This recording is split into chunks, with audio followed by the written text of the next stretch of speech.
Jacob आबाद में सिंध तरक्की पसंद पार्टी की जानिब से सिंध सवारों के उन्वान से रैली निकाली गई। शुरा ने मार्च किया और सिंध में बदअमनी समेत डाकू राज के खिलाफ हुकूमत खिलाफ नारेबाजी की गई। रैली शहीदुल्लाह बख्श पार्क से लेकर प्रेस क्लब तक निकाली गई, जिसकी क़यादत SDP के मरकजी रहनुमा जाम फतेह समेजो और दीगर ने की। रैली में शरीक शुरा ने शहर का मार्च करते हुए प्रेस क्लब पहुंचकर हुकूमती नुमाइंदों के खिलाफ खूब नारे लगाए। शुरा से खिताब करते हुए मुकर्ररीन का कहना था कि सूबा सिंध इस वक्त बदअमनी की लपेट में है। अमन अमान की खराब सूरत हाल के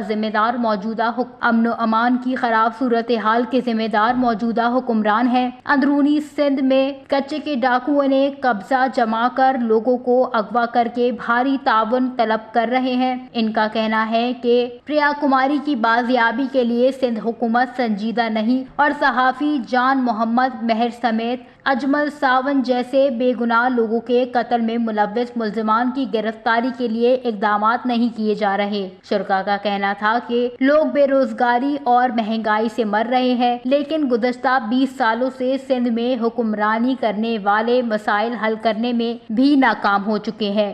वश न्यूज़, जैकब आबाद, सिंध।